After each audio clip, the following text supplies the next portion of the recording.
Hi, my name's Phil. I like talking about politics, and so with the promised Brexit deal not really appearing, we're now into considering, so what is the difference between the very thin deal that may still be possible and no deal at all? And in this video I'd like to discuss how, although a no deal Brexit will not be materially different for many businesses and for a lot of situations, there are still benefits to the country at large to a basic deal. But first, if you'd like to be notified of daily news and politics, please subscribe to the channel and click the bell notification icon. So even a full free trade agreement leaves us with a lot of Brexit problems. I talked this morning, I think, depending on how the schedule works, about how it would still harm our national security if we don't, for example, agree policing cooperation with the EU.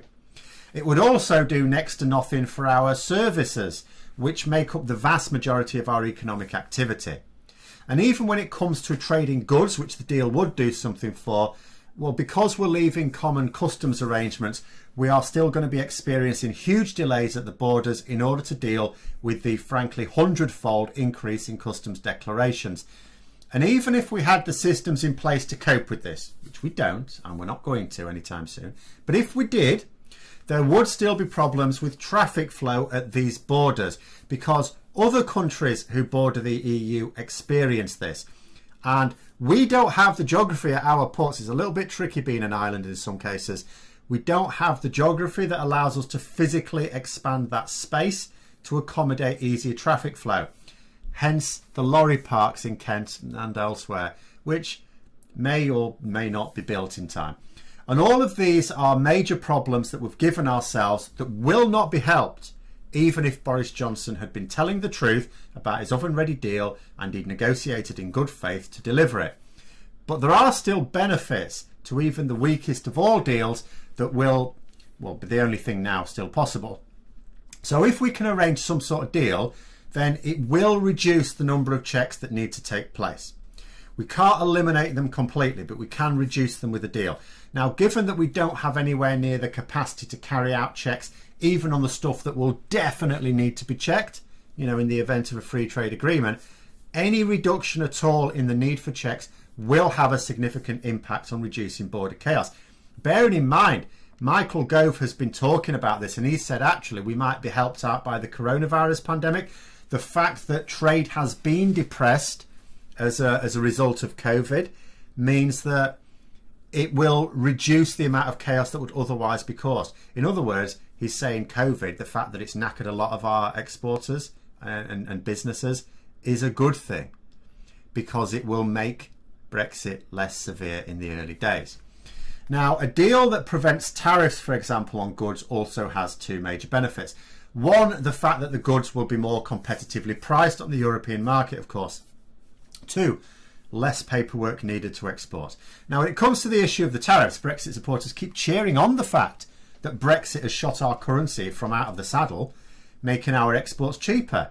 You know, the fact that we've rendered our own money worthless counteracts the extra costs of tariffs. Oh, this is brilliant, they say. Of course, they seem to then forget that it works in reverse on imports, and we import a lot of our food, and also that many of the goods that are manufactured in the UK and then exported to the EU rely upon imported materials, so that doesn't necessarily help. But cost is only one aspect of being competitive, though it is a big one. There's also the issue of delivering the goods, because it's all very well being cheap, but if you can't deliver, then the goods are worthless. Now, removing tariffs means less paperwork, which is not only a cost for the traders, but also a source of lost time when arranging for a delivery. And when you consider the cumulative effect of not having to worry about tariffs, that means there's going to be less overall paperwork to gum up the systems at the border, which means again that traffic flow will be eased as a result. So we may actually just be able to deliver some of those goods to the EU on time, which will of course reduce the hit to our exporting businesses as well as the many others in the supply chain considerably.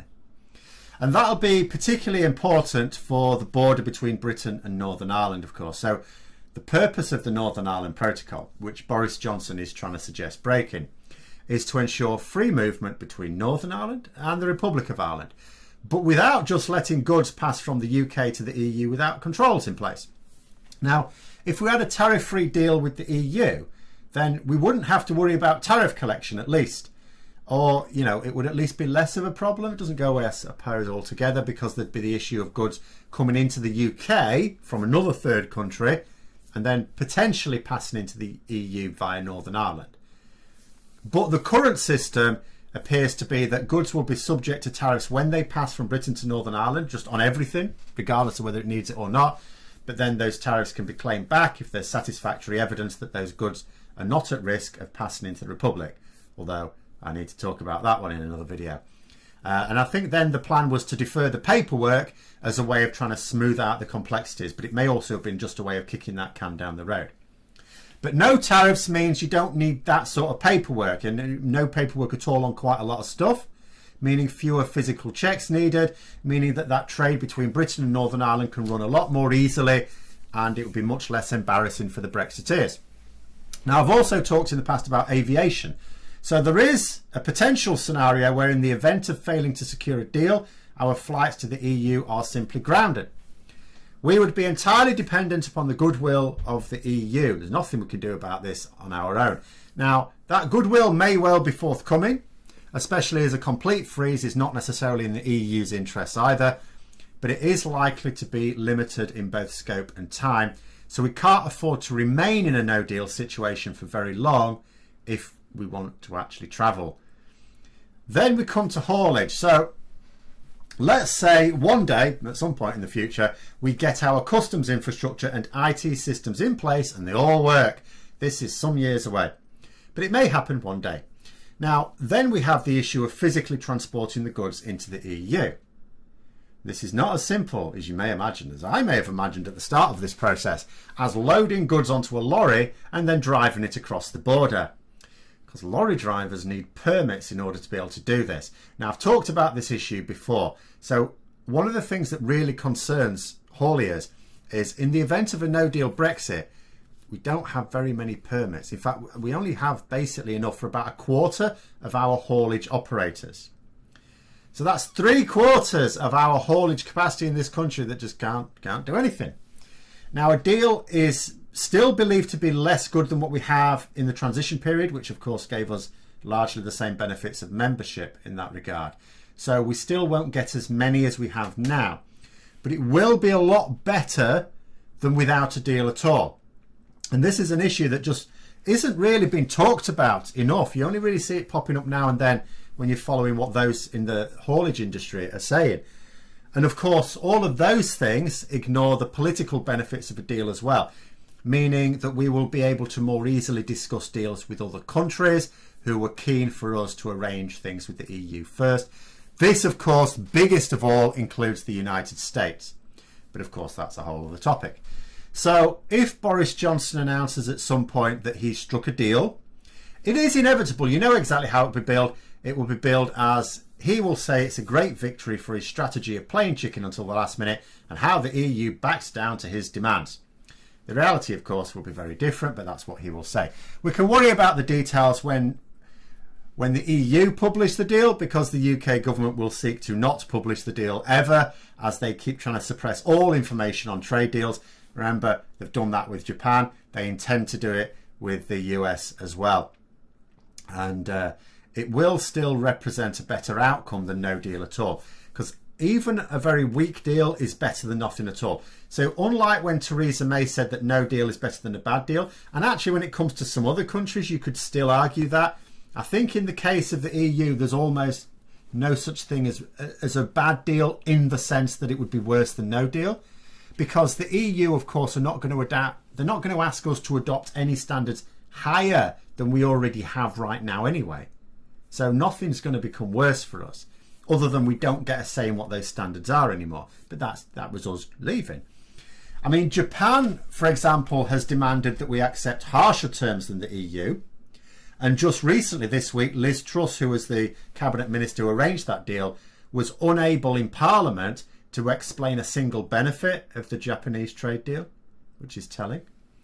The US, of course, will demand likewise. They will demand that we adopt rules that we currently don't. In fact, we know this. We've been passing legislation to lay the groundwork for the chlorinated chicken they say will never happen. But with the EU, they'll never ask us to adopt anything than we didn't as members anyway. So we're already used to that. So the main question is, will we even get a very weak deal now? Because the longer it goes on, the less likely it becomes, for a couple of reasons. One of them is the weaker the deal is, the less benefit there is, which means it's easier for the hardline Brexiteers to make the case that actually there's not enough difference between a deal and no deal. We may as well go for the no deal from their point of view. But it also looks like a very weak deal could be arranged very late on, because it's not like there'd be anything to implement. Like I said, beyond what we already knew about customs arrangements, that has to happen anyway. But in terms of, implementing anything we arrange with the EU, we don't have to, because we already have, because we were members. But the problem is, as always, political.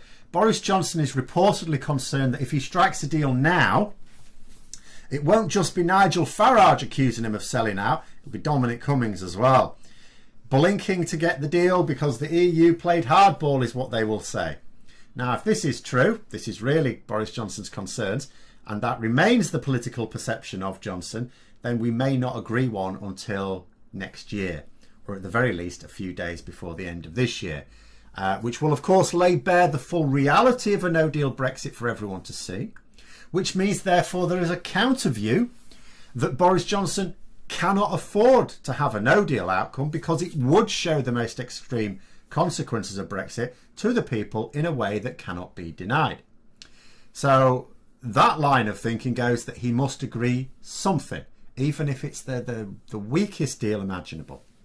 In reality, of course, it depends on which path Boris Johnson feels is the political path of least resistance, which is the one that is least damaging. He doesn't want to take either path, because each path leads to a Brexit reality, a form of Brexit reality. Which Brexit reality is least damaging? That is the decision he needs to make, and it's the one that at the moment he is not doing. But there we are. Those are my thoughts. Let me know yours in the comments below. Hope you found the video interesting. If you did, don't forget to click the like button. If you'd like to support the channel further, please also click the Patreon link for details. And until next time, I'll see you later.